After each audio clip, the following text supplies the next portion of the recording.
목회서신 168 목회자의 자리. 부러우면 지는 거다라는 말이 있습니다.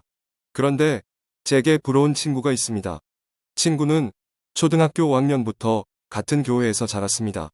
초중고등학교를 같이 다녔고 함께 목회자의 부르심을 받았습니다. 둘 다 부모님이 신학대학 진학을 반대하셨습니다. 저는 신앙하는 부모님이어서 반대는 하셨지만 결국 제 뜻을 존중해 주셨습니다. 친구는 신앙하지 않는 아버님이 완강하게 반대하셔서 뜻을 꺾고 서울교대를 진학했습니다. 저는 신학대학과 신학대학원을 나와 목사가 되었고 친구는 초등학교 선생님이 되어 야간으로 신학대학원을 나왔습니다. 저는 20대 중반에 개척했고 친구는 30대 후반에 교직을 겸한 채로 개척했습니다. 친구는 지금껏 초등학교 선생님으로 현장에서 가르치고 전도하면서 부모와 자녀가 같이 예배하는 행복한 교회를 세워가고 있습니다. 친구가 부러운 것은 사례비를 받지 않아도 생활할 수 있는 것입니다. 안정적인 직업을 가진 채로 목회하기에 사례를 받기보다 섬길 수 있어 부러웠습니다. 거기다 친구는 노래까지 잘하니 제가 부러워할 수밖에 없었습니다. 한때는 선생님 목사도 좋지만 변호사 목사도 괜찮겠다 싶어 고시 공부를 해볼까도 했었습니다. 그러나 이미 담임 목회를 시작한 처지에서 다른 공부를 한다는 것은 불가능했습니다. 결국 친구는 평생의 부러움으로 남았습니다. 부러워할 만큼 멋진 친구가 있어 감사합니다. 바울은 잘 다스리는 장로를 꽤나 존경할 자로 알라고 말씀합니다. 바울이 말하는 장로란 장로교 정치제도에서 말하는 교인의 대표인 장로가 아니라 교인을 가르치고 지도하는 목회자입니다. 설교나 가르치는 일에 수고하는 목회자를 더욱 존경해야 합니다. 목회자가 자기 생계에 매이지 않고 목회에만 전념할 수 있도록 경제적으로 살펴야 합니다. 목회자에 대한 고발은 두세 증인이 없으면 받지 말아야 합니다. 왜냐하면 이런저런 소문이나 가짜뉴스로 목회자를 흔들어서는 안 되기 때문입니다. 그러나 목회자가 범죄했을 때는 쉬쉬하며 감출 것이 아니라 모든 사람 앞에서 꾸짖어 다른 사람들도 두려워하게 해야 합니다. 무작정 목회자에게 잘해야 하는 것이 아닙니다. 바울의 권면 하나하나에 유념해서 목회자를 잘 섬기며 함께할 수 있으면 좋겠습니다.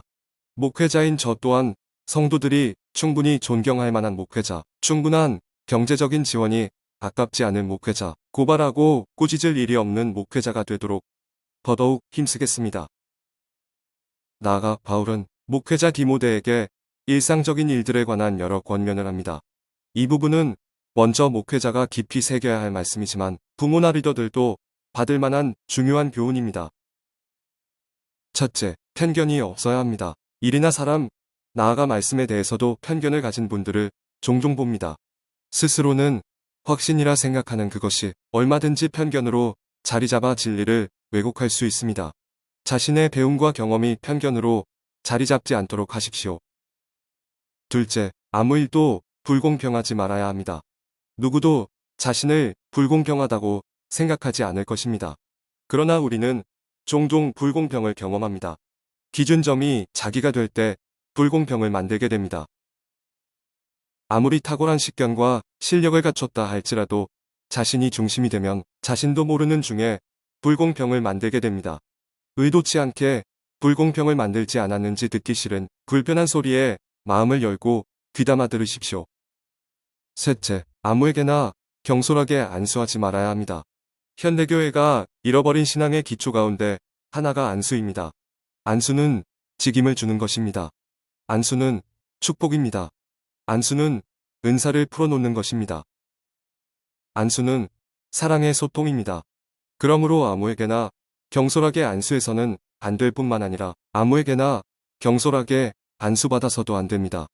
안수의 의미와 가치를 다시 살펴보십시오. 넷째, 다른 사람의 죄에 간섭하지 말고 자신을 깨끗하게 지켜야 합니다. 다른 사람의 죄에 동참하지 말아야 할 뿐 아니라 마음대로 간섭해서도 안 됩니다. 사랑으로 권면하고 가르치지만 결국 삶은 자기 몫입니다. 하나님은 꼬치꼬치 참견하기보다 넌지시 지켜보시는데 우리는 그렇지 못할 때가 많습니다. 참견하고 통제하고 싶을 때 잠시 멈춰 서십시오. 5째, 자기 건강을 살펴야 합니다. 언젠가 원로 목사님에게 건강한 목회자가 좋은 목회자라는 말씀을 들은 기억이 있습니다.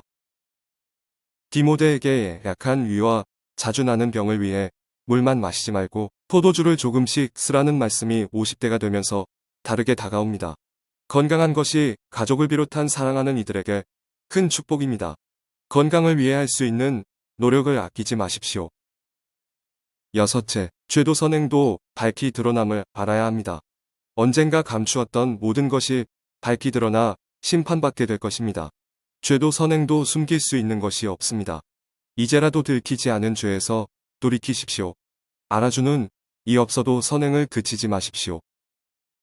이와 같은 바울의 권면을 붙들고 목회자를 위해 기도해 주십시오. 그리고 권면 하나하나 각자가 들어야 할 것은 없는지 깊이 새겨들어 보십시오. 사진사의 칼리아 키브츠 인근 쿰란. 이른 아침 키브츠 호텔 인근 쿰란 공동체 동굴을 찾았습니다. 가쁜 숨을 쉬며 절벽에 걸터앉아 사해를 바라보았습니다. 목회자로 사는 삶이 마치 절벽 위를 걷는 것 같습니다. 조금만 삐끗하면 자신은 물론 온 교회를 절벽 아래로 몰고 갈 수 있는 자리가 목회자의 자리이기에 한순간도 긴장의 끈을 놓지 못합니다. 늘 위로부터 부어지는 은혜를 구할 수밖에 없습니다. 2021년 2월 5일 금요일 아침 권종열 목사